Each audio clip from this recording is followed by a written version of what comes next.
The air in the alley behind the Argent Fork was heavy and complicated. Citrus cleaner and spilled wine fighting with last night's garbage, and the expensive perfume that drifted from the dining room door whenever it opened. Lila Reyes pressed her spine to the cool brick, letting it anchor her. The phone pressed so hard against her ear it hurt, a thin shield between her and humiliation. "I can't, Tasha. I just can't," she whispered, eyes squeezed shut. Her voice, usually bright, practiced, slipped into something raw. "He's going to be there with her. I'll look like the world's biggest failure." The word tasted metallic. A cold current of shame sluiced through her, so sharp it gave her goosebumps beneath her crisp black uniform. Somewhere near the dumpsters, a stray honey-colored cat scratched at a cardboard box and meowed, as if punctuating the worst sentence of her night. "You're not a failure," Tasha Rivera murmured on the other end, loyal as always. "You're my favorite human. Come with me. We'll make it bearable." Lila inhaled. The scent of rain lingered where the alley roof leaked. Her aunts always said weather had a way of breaking in with its own agenda. "Bearable," she echoed, unconvincing. "Caleb won't just be there. He'll be glowing, and Sloan will be Sloan." The name alone was a knife with a ribbon tied around it. The thought created a picture so clear she almost saw it on the alley wall. Caleb Hart in a gray suit tailored like a promise, tie loose just so. Sloan Mercer, model slender and effortless in some gauzy champagne dress, the curve of her smile designed for photos. And then Lila, alone, the ex, a waitress with tired feet and rent due. While he stood beside Tasha's cousin, a future sewn with money and family connections. The image puckered her stomach like lead. She hung up before she cried. One breath, two. The lamplight above her buzzed. She pinned on her name tag, smoothed her white apron, flexed her fingers until the trembling subsided, and pressed a smile into place so fragile she could hear it crack in her head. She stepped back inside. The Argent Fork's main dining room thrummed with restrained wealth. Soft clink of china, a pianist murmuring Cole Porter near the bar, carpet swallowing footfalls. Lila wove through candlelit tables with a grace rehearsed in thousands of steps. Her last table of the night sat tucked in a quiet corner beneath a framed oil painting of oysters. Him. Tristan. He was her favorite mystery. Always alone, twice a week like clockwork, dressed too casually for a room like this. Soft gray sweater, jeans and boots that looked like they remembered better days. But he never seemed underdressed. He wore simplicity like a choice. He radiated an ease that belonged to people who never looked for a seat at a table.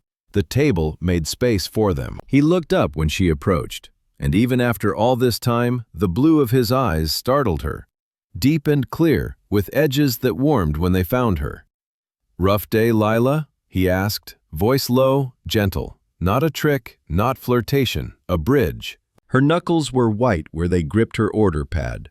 Something in her chest loosened, and something else broke. "The worst," she admitted, so softly she barely heard herself. "Actually, this is not professional."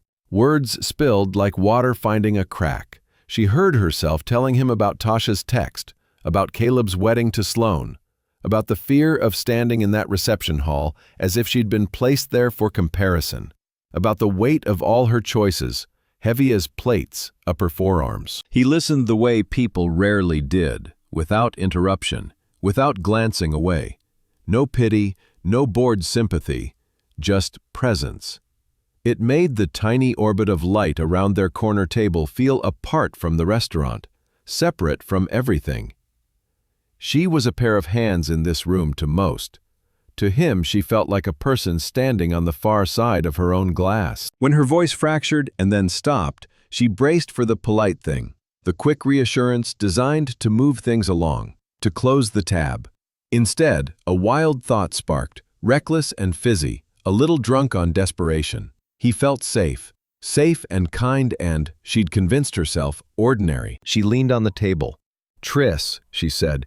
The nickname felt intimate and ridiculous at once. "I know this is insane. We don't actually know each other." Her pulse thudded at the base of her throat. Would you go with me to the wedding?" The word punched out. She didn't let herself stop. As my husband. Silence. It was as if the piano had stopped, as if the candles held their breath. Heat crawled up her neck. Stupid, stupid. She forced a laugh, stuck somewhere between hysterical and mortified, and when she risked a glance up, she expected the wince. He didn't laugh. His mouth hitched, slow. The smile moved up into his eyes like a tide. He leaned back, one knee crossing over the other, fingers tapping once against the tablecloth, not breaking her gaze. "Your husband," he repeated, tasting the words as though they were a whiskey he already knew he liked. He tilted his head. "Lila Reyes." His voice dropped, conspiratorial.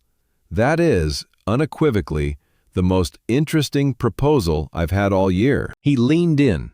Electricity skittered across her skin to meet him halfway. "I accept." The day of the wedding rolled toward her like weather, lightning at the edges, pressure building under her skin. In her studio apartment that always smelled faintly of lavender oil and the chamomile tea she clung to when sleep played hard to get, Lila stared at herself in the mirror. She smoothed her navy dress again and traced the line of a tiny scar on her collarbone from childhood, when she and Tasha had jumped a fence and lost. A knock sounded. Not tentative, confident, 3 even raps. She sucked in a breath and opened the door. This wasn't the man in gray sweaters. This version of Tristan could have been cut out of Midnight. His suit was charcoal and precise, every seam respecting the shape of his shoulders, the power he had never mentioned. His hair lay disciplined, his shoes mirrored the hallway light. On his wrist, a watch with a complicated face caught and threw back a glint like a secret signal. "Wow," she said. Her voice went light. "You clean up." "The role of husband has its own dress code," he said with a smile that warmed her knees. He offered his arm, and the fabric beneath her fingertips felt sinfully smooth. "Shall we, Mrs. Reyes?" The way he said it sent a shiver down her spine that she pretended not to notice. At the wedding, he stepped into the part as if he'd been carving it all his life. His hand found the small of her back and rested there, not heavy, not polite, certain. He was charming, devastatingly so. He moved through the ballroom with a grace that made people instinctively make way, his mouth at her ear with quiet, scathing asides about a guest's inflated cufflinks or a bloviating second cousin. She laughed. A laugh that belonged to the girl before Caleb, but it felt new, deeper. He anticipated when she needed water, when she needed air, when she needed his eyes on hers to steady the floor. A mean, secret part of her wished it were real. She tried to be ashamed of it and failed. Across the room, Caleb's face mapped a slow-motion annoyance, handsome as ever, jaw set. Sloane leaned toward him and whispered, her diamond ear cuff catching light. He stared at Tristan with an appraisal Lila recognized. She stood taller. They were good, too good. Later, near the 6-tiered cake trailing orchids like silk, Tasha's father, Mr. Rivera, genial and rotund, the kind of man who clapped you on the back hard when he laughed, approached with both hands out. "What a night, eh?" he boomed, pumping Tristan's hand. "Hell of a celebration." He squinted, head tilting as if he were catching a musical phrase out of tune. "You look familiar. Have we met?" "I don't believe so," Tristan said smoothly, the smallest wrinkle at the corner of his eye. Lila smiled, relieved, and then Mr. Rivera's grin widened with recognition. "Montclair," he said, snapping his fingers. "You're Tristan Montclair. My wife reads all the trade papers, the Montclair Group. This is a treat." The name hit Lila like a cold plunge. Montclair. Not the kind of name you saw casually. It was on the golden script above the Argent Forks vestibule. It was on every paycheck she'd cashed, on the newsletter that announced the quarterly staff awards, on her apron, in tiny letters. The Montclair Group, restaurants wrapped around the globe like a string of pearls that looked nothing like her world. Sound receded. The room swayed, the band's trumpet flattening to a hum. She turned her head with all the articulation of a wind-up doll. His arm was still around her waist. She had pulled this man out of a soft gray sweater and into her fantasy because she'd mistaken him for a person like her. Kind, steady, ordinary. "Montclair," she whispered, the syllables stone dry on her tongue. He held her gaze. The warmth of his expression gentled, shaded with something like regret. Ah. His voice was a murmur for her alone. I may have left out a few professional details. Her pretend husband was her boss. Shame was not a feeling the next morning. It was a full-body illness. Lila sat at her tiny counter, coffee cooling between her palms, and the thought looped again. I asked the billionaire owner of the restaurant group I work for to be my fake husband, to spite my ex. She imagined the email in her head. Dear HR, I resign, effective immediately, because I am incapable of being a normal human. The doorbell sliced the silence. She jumped so hard she sloshed coffee onto the counter and didn't wipe it. The stain bloomed in a spreading circle like a map of her bad decisions. She checked the peephole. Her stomach dropped to her ankles. Tristan Montclair stood on her welcome mat like a wolf in a doorway meant for house cats. Back in a dark Henley jeans, yet now she saw how the fabric lay just so. The leather of his boots quietly expensive, the ease with which he occupied space he didn't belong in. He held up a cardboard tray.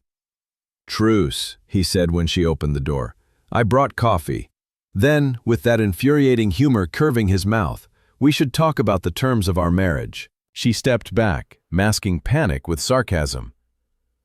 "Terms?" He set the coffees down, glanced around her tiny place as if it were a museum he'd purchased, and then realized it was already perfect. Mismatched mugs, a lopsided basil plant, a stack of used paperbacks held together with a rubber band. "You're my boss," she blurted, heart thudding. "You own everything." Technically, the foundation owns the controlling shares. He made a face at himself. That's not helpful. Look, to be fair, last night was the most entertaining evening I've had in years. Caleb's face alone, priceless. "That isn't funny," she snapped, though a traitorous corner of her mouth twitched. "You let me parade you in front of my entire past like a circus act." He sobered, bracing his palms on her counter. The pose put him in her space without asking. It should have annoyed her more than it did. "I didn't let you do anything," he said, gentle but firm. "I chose to help you. And I wasn't entirely altruistic." He told her about his mother, the formidable Vivian Montclair, whose eyebrows could shred a casual lie at 50 paces, who collected pedigreed daughters of old families like a curator, who was always matchmaking.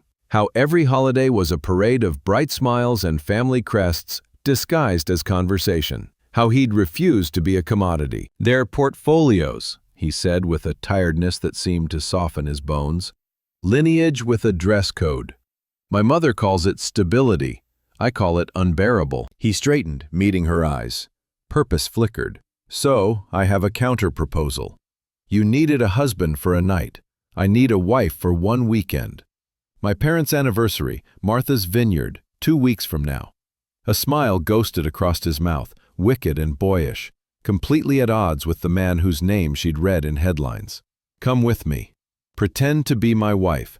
My mother's face when she meets the woman I chose, my waitress, will get me through years of holidays. Also, she'll be furious. It's all upside." Lila's heart jolted. The Vineyard. She could smell salt and money just hearing the name. "That's insane." "It's a game," he said softly. "An adventure. And what, you'll just—" She waved vaguely, meaning money and all the ways it could twist the shape of a life. "In exchange," he said, closing the distance until his nearness made the fine hairs at the back of her neck lift, "I'll deposit a bonus large enough to clear your immediate debt. I know about it." He held up a hand when her mouth fell open. "Not the details, just the numbers. The fact that a person can work as hard as you do and still lose sleep about rent, that bothers me." He stepped back a fraction. His eyes were blue with little gold sparks between shades, and she hated that she noticed. "What do you say, wife?" Her answer wasn't a word so much as a nod that trembling turned into assent. Freedom, air at the surface, and peril with a grin. "Good," he said, and the smile he gave her made something in her chest cock its head and listen. "But if we're doing this, we have to be convincing. My mother has a sixth sense for deceit. We need a history. The rehearsals began. Not high drama, practice in the cracks of ordinary nights.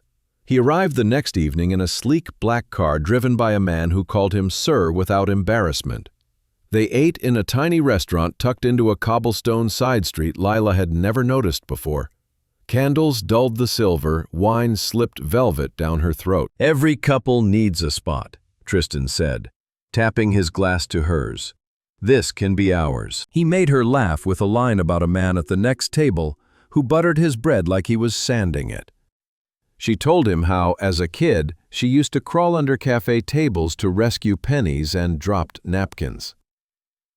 After dinner, they walked 3 blocks in the rain because he'd insisted umbrellas were lies, and she hadn't wanted to disappoint him with her cheap one anyway. The weekend after, he flew her to Rome, his voice casual when he said it, as if it were as normal as the Q train. "I have a meeting. 2 birds," he said. "We need travel photos.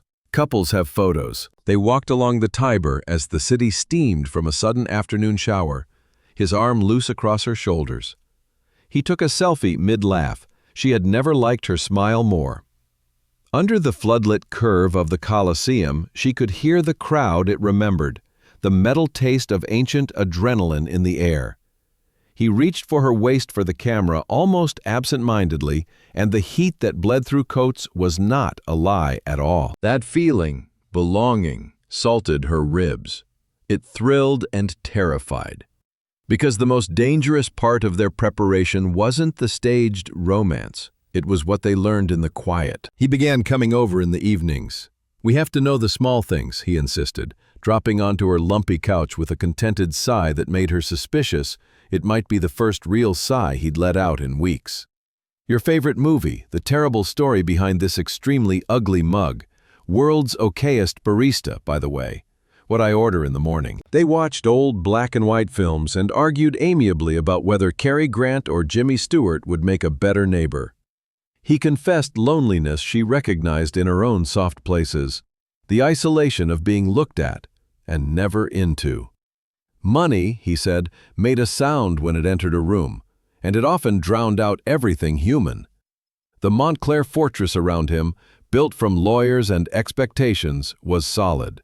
But it had windows, and sometimes he forgot how to open them. He wasn't Mr. Montclair in her living room. He was just Tristan, who laughed until he wheezed at a blooper reel and quietly refilled her tea without comment. She told him, for the first time out loud, her real dream. "A small cafe," she said, eyes on the rain snaking down her window, "with books. A place that smells like coffee and old paper, sofas no one tells you to sit up on. A community board covered with heartbreaking notes, kids doing homework in the corner, and your name on the door," he said, as if it were so obvious she should have been embarrassed to need to hear it. "And my name on the door," she whispered. She also told him about her mother's years sacrificing everything, sleep, small joys, to raise her alone, about the fear of waking up at 50 and realizing she'd lived reactively, not bravely. He listened as if those admissions were not small, but the architecture of her. One Tuesday, rain roared at the windows like applause, and they sat on her floor amid Chinese takeout cartons. The movie had ended an hour ago, but neither of them moved.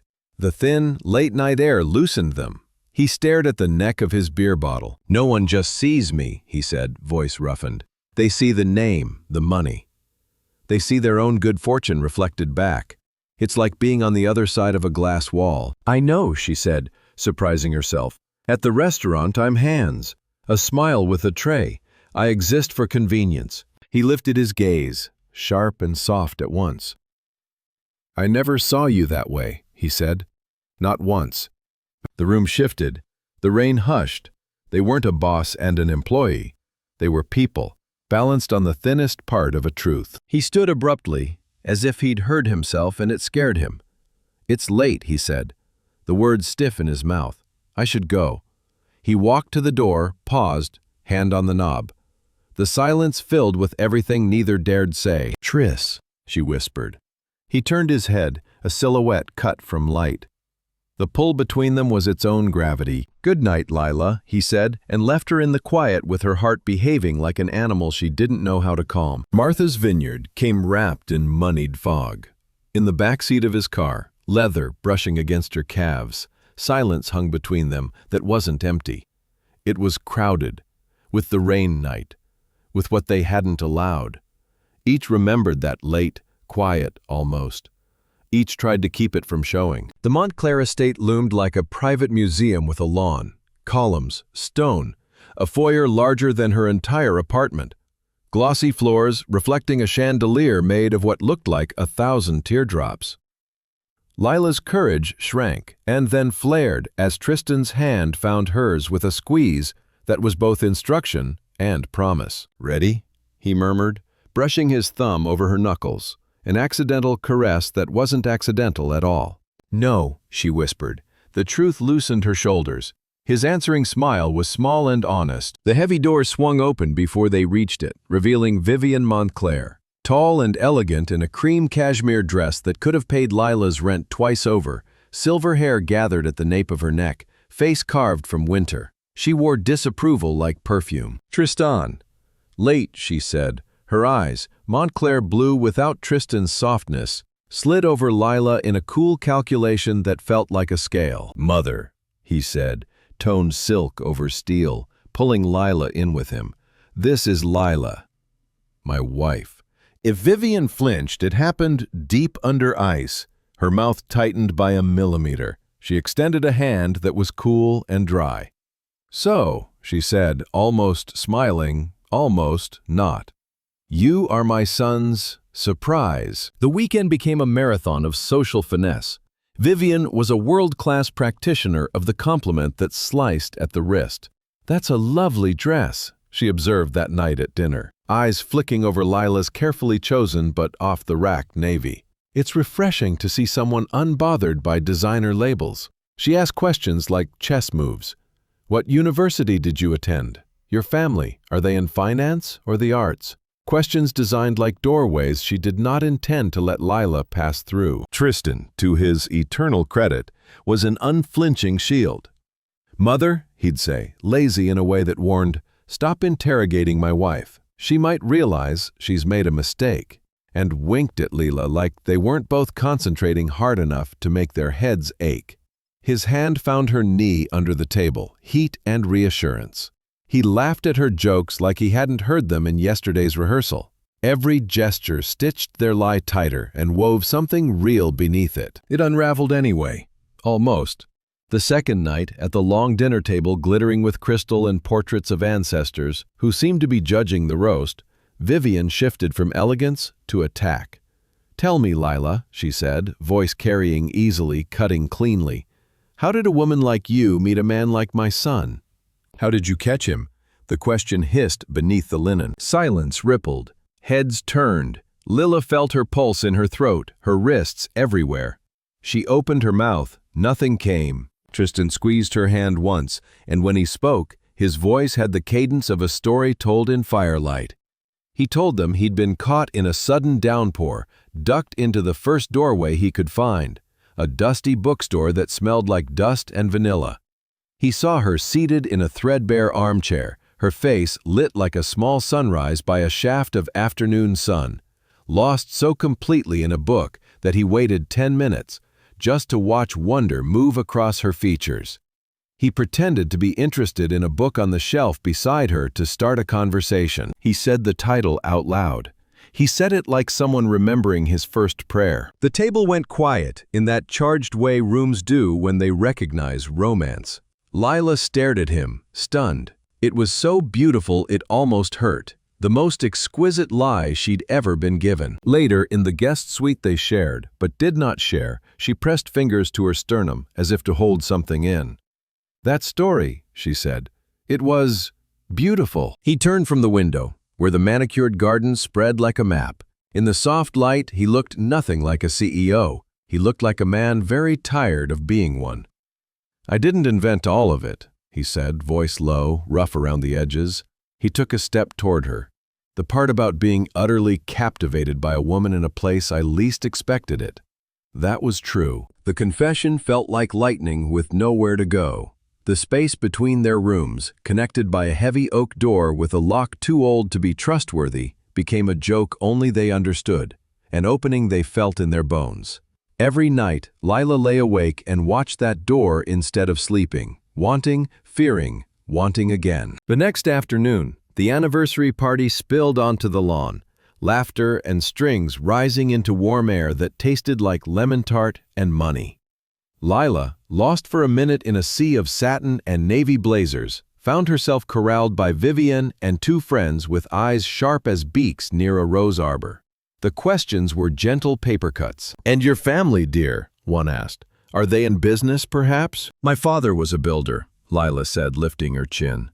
She said it with pride because it was true, because he had made their lives out of weekends and calloused hands. "Oh," Vivian said, exchanging a glance with her friends. "A builder."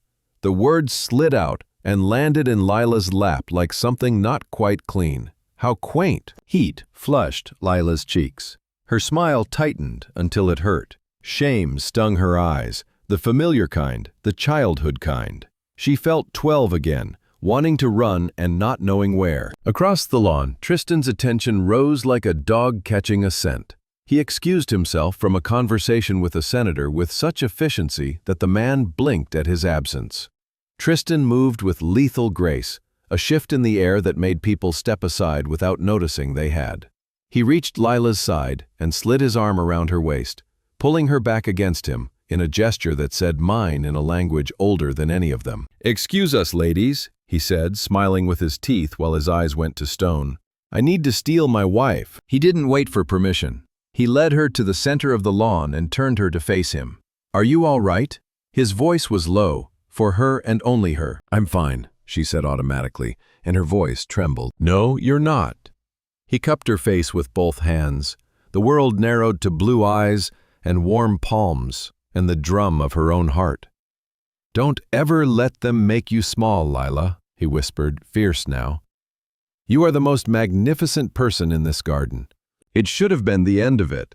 Instead, he bent and kissed her. An earthquake under her ribs. It was not polite. It was not staged. It was a kiss poured out from a place he hadn't shown anyone in a very long time. And Lila felt herself catch fire and flood at once. She clutched his suit, forgot the party, remembered every moment that had led to this with terrible clarity. When he finally lifted his head, they were both breathless. He rested his forehead on hers. The sounds of the party returned, as if from underwater. "I'm sorry," he said quietly, voice roughened. "I wasn't supposed to do that. I couldn't not." "I couldn't either," she admitted, her voice almost gone. Something finished crumbling inside her. The game was ash. The drive back to the city felt like penance. The car was warm, the air was not. They sat inches apart, thoughts roaring loud enough to drown out the tires on the road. The kiss had burned their contract to cinders. Whatever map they'd been following didn't apply anymore. They reached her building, and a second car idled behind them, engine purring as if to say, separation. "Hannah." For a second, his voice tangled, said a different name, and corrected itself in his own breathless shame. "Lila," he managed. He stared out the window beside her. "The arrangement is concluded." She climbed the stairs to her apartment in a sort of quiet that felt like a slap. The lavender and chamomile that usually calmed her now just smelled like another thing she had failed to control. She moved through her space like a visitor, touched the couch as if it were an artifact, glanced at the ugly mug and felt tears press, and didn't let them. 2 days later, her phone pinged, and she looked down and saw zeros long enough to untie all the knots in her shoulders. Freedom glowed on the screen. The amount he'd promised had landed in her account with an efficient thud. Her stomach twisted. A different kind of humiliation, cleaner and worse. Severance pay. Transaction completed. Payment for services rendered. She could have kept the money and swallowed the ache. She picked up her bag and took the subway to Montclair Tower. The elevator to the top floor rose like it was leaving the world she knew. His office was a panorama, glass wall, city spilled at his feet like jewels. When his assistant ushered her in, he stood with his back to her, hands in his pockets, as if he were holding himself together. He turned, and the Tristan from her couch had vanished. This was Mr. Montclair, the posture, the mask. "Ms. Reyes," he said, tone cool, professional. "What can I do for you?" She hated that it stung. "I came to thank you," she said, her voice thinner than she wanted, and cleared her throat. "For the bonus." "You kept your end of the bargain," he replied, clipped. "Pleasure doing business with you, Ms. Reyes." Miss Reyes. The sound of it sliced something soft. "Right," she said. "Well, thank you." She turned to leave. Her hand closed around the handle, cool under her palm. "Lila," he said, and the sound of her name like that, familiar, strangled, kicked hope so hard it jerked. "Yes?" she whispered, eyes on the door so she didn't have to watch him be careful. Silence. She felt him considering and then retreating. "Good luck with your future endeavors." The click of the latch behind her echoed inside her ribs for days. 2 weeks wore the same face. Work, exhaustion, no word from Tristan. The silence hurt more than any fight could have. She threw herself into double shifts at the Argent Fork. The restaurant, which had once been another spine-straightening job, became a room of hauntings. The corner table where Tristan always sat. The bar where he'd waited for her, eyes warm. The curve of the staircase he'd descended on the wedding night, like a man coming down from a different kind of heaven. Her debt was gone. Her future, at least on paper, was brighter. Life smelled the same. The colors had drained out. She missed his laugh like a lost song. She missed the way he saw her, like she was the point of whatever he was doing, like the room only clicked into place once she looked back. In his glass cathedral, Tristan invented tasks. He walked toward the wing of his penthouse where she'd slept on the vineyard and stopped himself with an ugly, humorless chuckle. He drafted texts he didn't send. One-liners he knew would make her roll her eyes and laugh anyway. He hovered over her name until the screen dimmed. The choice he'd made, the protective, cowardly one, made him feel like he was moving through his days underwater, lungs burning. One Tuesday, Caleb Hart found Lila balancing a tray of miniature crab cakes like they were nothing. She knew his voice before words arranged themselves. "Lila." She froze. She turned slowly. He looked the same, understated and curated, except now he had the added polish of getting what he wanted. He wasn't with Sloane. He was alone. "I was hoping I'd catch you," he smiled, soft but strategic. "What are you doing here, Caleb?" she asked, steady as she could manage. "I made a mistake," he said, voice dropping into that intimacy he used like currency. "A huge one. Sloane and I, over. It was never real. Being with her made me see what mattered. It's always been you. I love you. Give me a chance to make it right." A month ago, she might have burst into tears and fallen into his arms from relief alone. Now, the words landed dull as coins thrown into a fountain with no water. But they were familiar, easy, like walking a path you could trace in your sleep. "I have to work," she said, non-committal. "Dinner tomorrow?" he pressed, reaching to take her hand. His touch was warm. Nothing leapt inside her. "Just to talk." "I'll think about it," she said, pulling away gently. She didn't know that a man sat in the far corner behind a potted plant, watching the way her mouth trembled after Caleb left, setting his whiskey down with a little too much force. Tristan had been there most nights for a week now, tucked in shadow like a penance. He told himself he was inspecting the floor.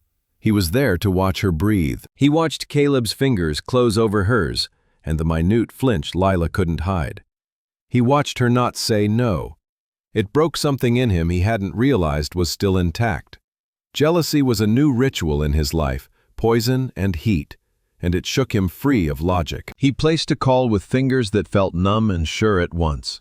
"Marcus," he said when the general manager answered. "It's Montclair. There's a burst pipe in the main wine cellar. I need all hands. That includes Lila, immediately." It was a lie. A grotesque use of power. He hung up anyway. The minute he did, he hated himself, and also wanted to punch Caleb. Marcus tore across the dining room 3 minutes later, breathless. "Lila," he said, pale. "Disaster." Mr. Montclair called him. He swallowed. "We need you." "Can't it wait?" Caleb asked, irritation flaring into a little boy's whine. "Mr. Montclair said emergency," Marcus replied, tone that meant, You do not argue with a roof when it's leaking. Lila glanced toward the far corner. Tristan pretended to read a file on his tablet. The tension in his shoulders gave him away. She knew instantly. Of course she did. The whole evening smelled like him, oak and recklessness. Later, long after the crisis resolved itself without anyone getting wet, when the last table bust and the dishwasher hummed in the back, he was still there. Lila walked to his table, anger and something else crackling under her skin. "You," she said. It came out both accusation and plea. "That was you." He looked up, composed, in a way that felt like a dare. "I'm afraid I..." "Don't lie." She set her hands on the table, leaning into the heat of her fury so she didn't have to cry. "You manufactured a disaster to stop me from leaving with him." "Why?" He stared at her. For a long second, the mask held. Then his jaw twitched, the way she'd learned it did when he fought himself. "Why?" She pressed, louder. "You ended it. You pushed me away. If you don't want me, fine, let me go." "Let you go," he said, and the phrase exploded out of him like he didn't know he'd been holding it. He stood so fast the chair scuffed the polished floor. The cold, precise CEO disintegrated under her eyes, leaving the man who'd kissed her in a garden and had thought it would fix him. "I can't," he said, loud enough to bounce off the high ceiling. He took 2 steps and was in front of her, the space around them collapsing into something electric and bare. "Don't you understand?" His voice cracked. "I can't. I tried. God, I tried. I tried being your boss again.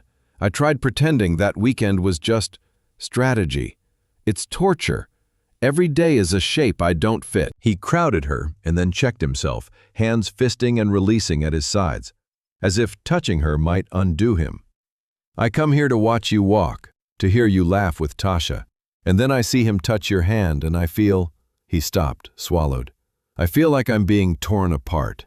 One finger, then another." He lifted his hand and let his fingertips brush her cheek like he didn't have permission. His touch shook. "I know our agreement is over," he said. "I know I did this, paid you and walked away. I know what it made me." His voice broke. "But that ridiculous, beautiful lie we told became the only real thing in my life." Her eyes blurred with tears she hadn't planned. He didn't wait for her to give them names. "I'm in love with you, Lila," he said, wrecked. "I fell in love with my fake wife. Now I'm losing my mind without her." Before she could articulate the sound clawing out of her chest, he cradled her face in both hands with a tenderness that made her want to melt and run at once. And he kissed her like a man dragging air into starved lungs. Not controlled, not a performance. Raw, hungry. Relief and apology and joy blown through a narrow opening in the dam. She kissed him back like she'd been waiting on the other side of the door for weeks. Like she wasn't afraid anymore. Tears tangled with the kiss and tasted like salt and beginning. When they separated, they stayed close. His thumbs stroked her temples without his noticing they did. "Tris," she whispered. The single word held everything.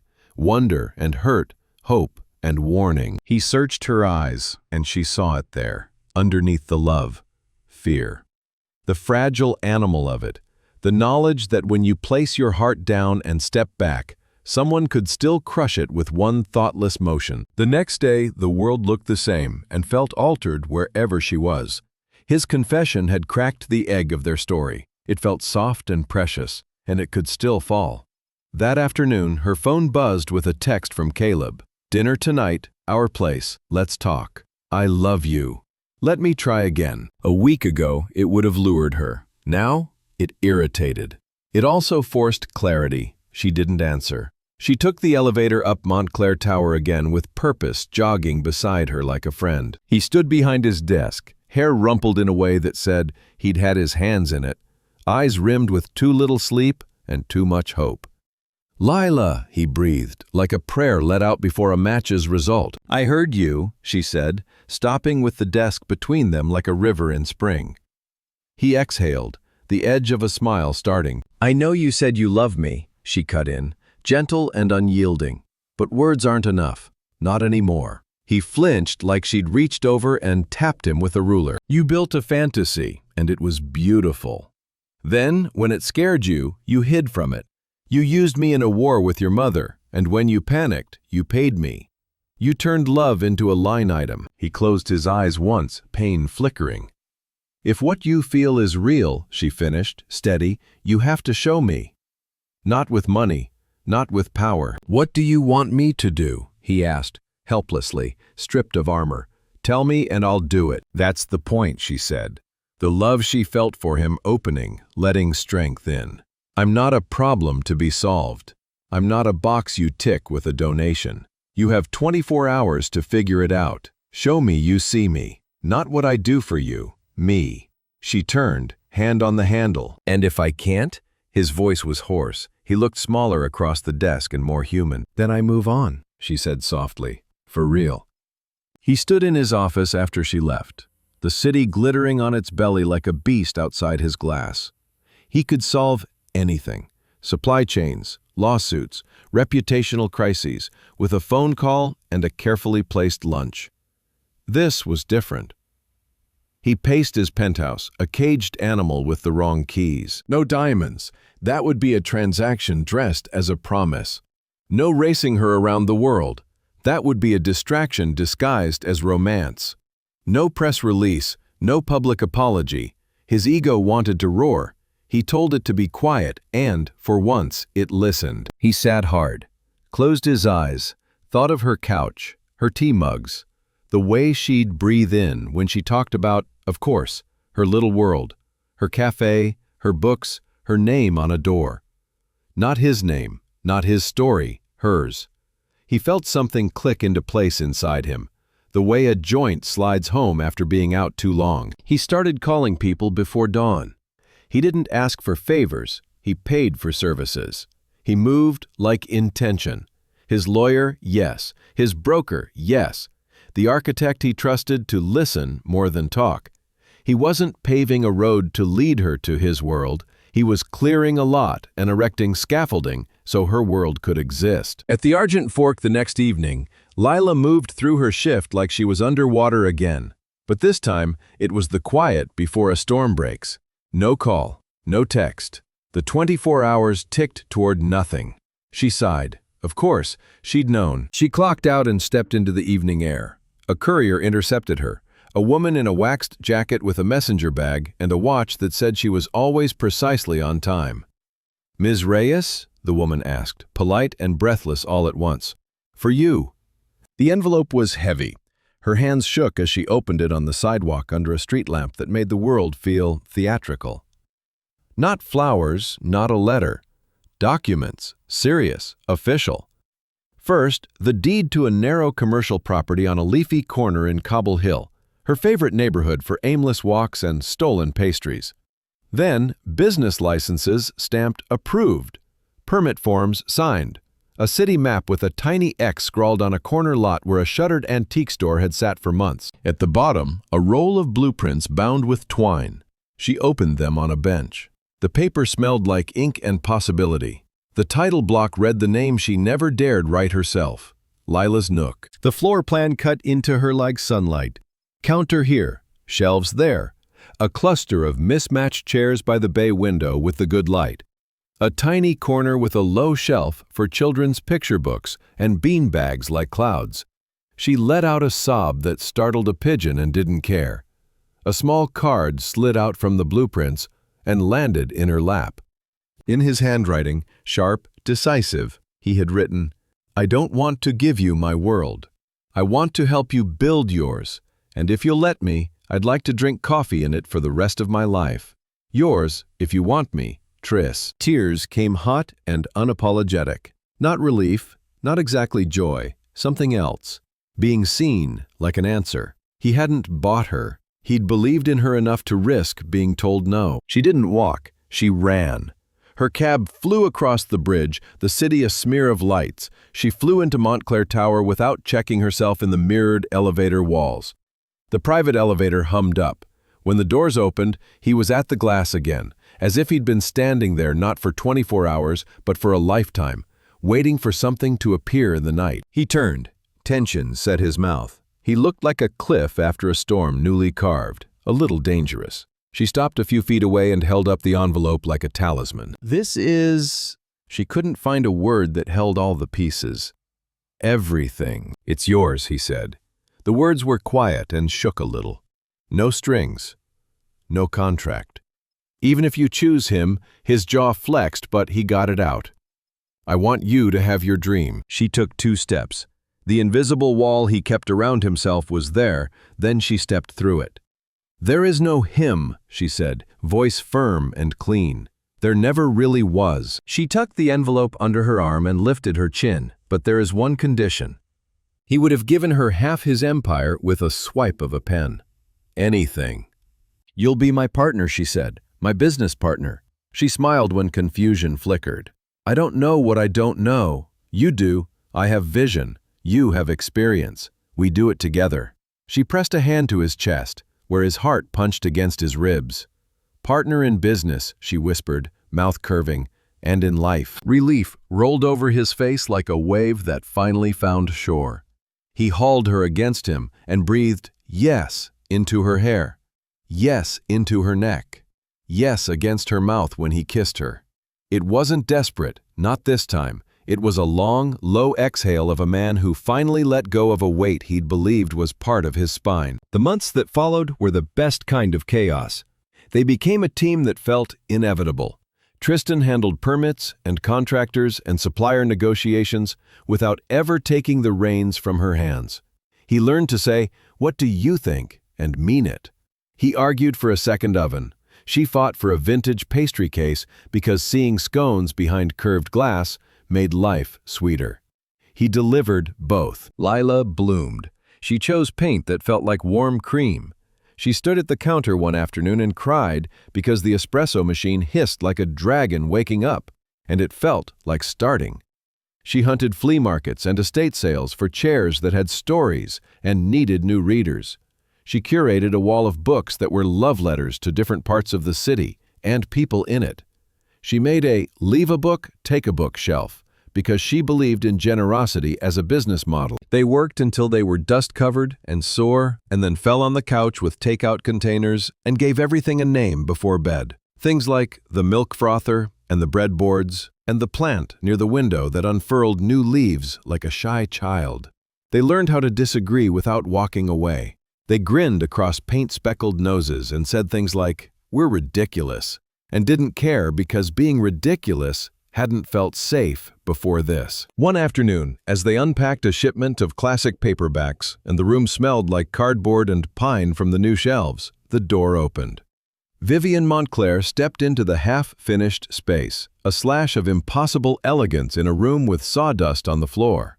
Lila froze, half-raised book in her hand like a shield. "Theodore told me," she began, and then caught herself, seeing her son covered in a down-market flannel shirt with a streak of paint on his cheek. For the first time, the matriarch looked less like marble and more like a woman faced with something she hadn't budgeted for. "Tristan told me what you were building." She walked slowly, fingertips trailing the spines of books as if reacquainting herself with an old habit. She stopped at the front window, where Lila had set up 2 worn wingbacks and a small table with a single bud vase. Afternoon light poured over the arrangement like approval. "This," Vivian said softly, surprising herself with the softness, "is lovely." She looked over her shoulder. Her expression wasn't warm, but it wasn't dismissive.